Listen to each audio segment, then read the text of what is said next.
Welcome, Crusaders. Today we're going to be talking about Sea of Stars, a game created by Sabotage Studios that's from Quebec City, that is known for previous game The Messenger and their new title, Sea of Stars, that just came out on August 29th.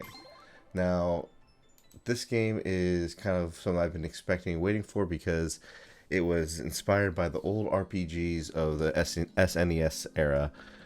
Games like Illusion of Gaia, Secret of Evermore, Secret of Mana, these old school kind of JRPG, long, thick stories, great pixel art animation, and great combat. And this game delivers on all of that. It definitely gives anybody who has nostalgia for those games that nostalgia feeling for that type of game. The art is beautiful, the characters are done very well. But one of the biggest things about this game, which is so great, is that it definitely utilizes what was great about those old games, which is those old games had a way of using the limitations of the hardware to their advantage to get the most out of their titles. Now, with today's hardware and these types of games, there's not a limitation to hardware what they can do, but they still implement some of those tools, such as blacking out most of the screen when you're going through a cave, so they don't have to utilize that area of graphic space with a texture. It's just, hey, you're in a dark cave and this is the tunnel. It's only this little tunnel that you can walk, that you actually can see.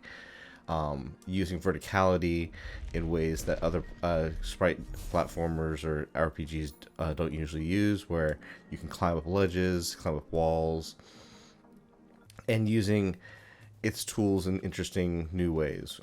It's very Zelda-esque, where basically you go to a dungeon, you find a treasure that'll help you get a new ability, that'll help you traverse or solve puzzles, then you beat a boss, and you kind of move on.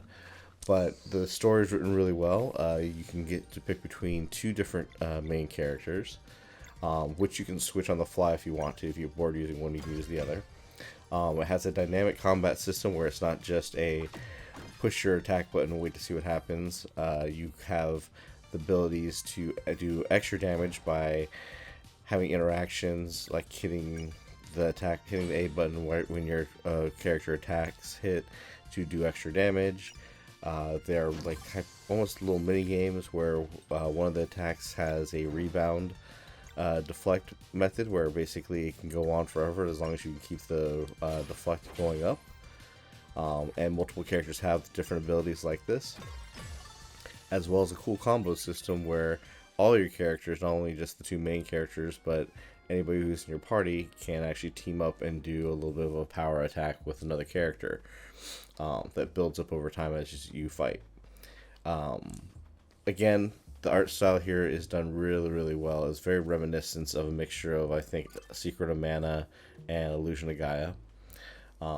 And the reason why I keep bringing up Illusion of Gaia is because that is one of the best RPGs on the SNES that you cannot find anymore. It was never really remade into a PC title or brought back. It's basically either you know or you don't. You either have the game and you played on an old NES, or you don't have it because it is extremely hard to find.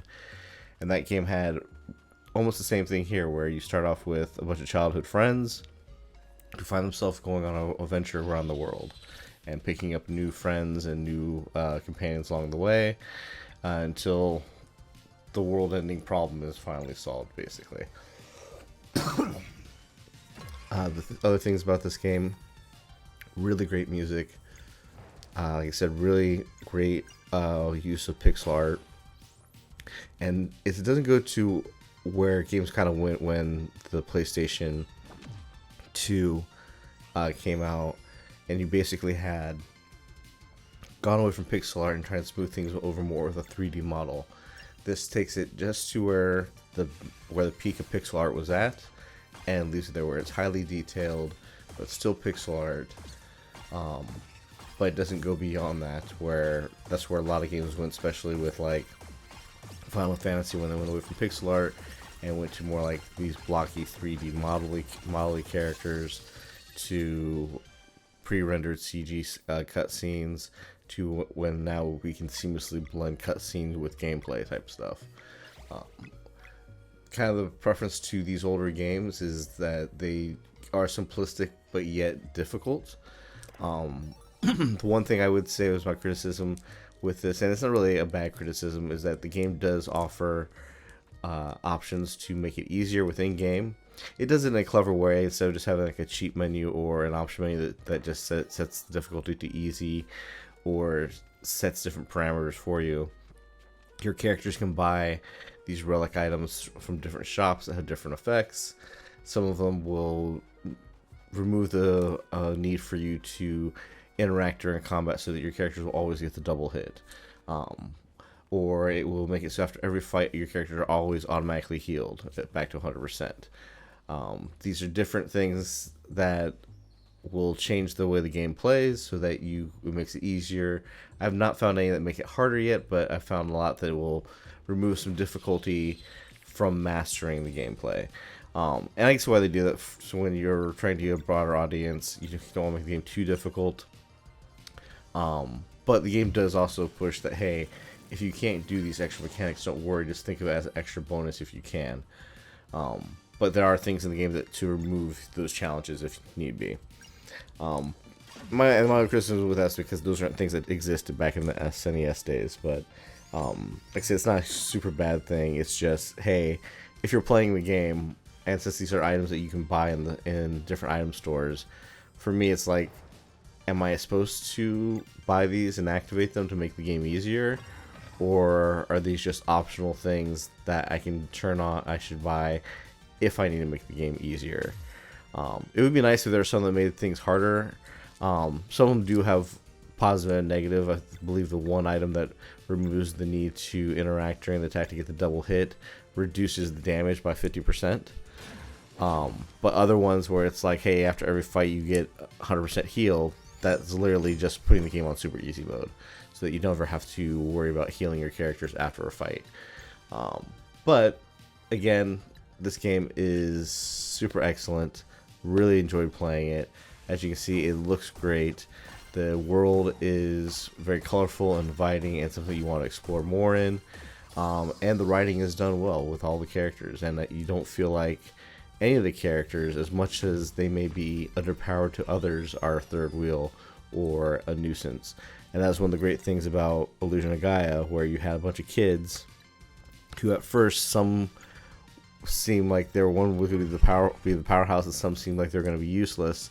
Throughout the journey, they all become super useful, and they all become essential members of a team that you need to have in order to complete the game. And I like that's where Sea of Stars seems to be pushing the story, where your two heroes are important, but maybe the most important person in your party is the guy who is super positive and has the spirit to fight on, and not the one with the superpowers, which is a great message to send too. So I highly recommend this game. Definitely go out and get this. You can find it on Game Pass, on PlayStation, Nintendo Switch, and Steam, and also GOG.com.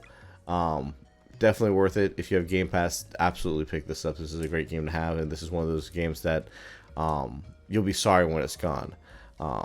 So definitely grab it. It's a memorable one to play. All right, that's our review of Sea of Stars. Give that definitely. Honestly, I'm gonna say it's.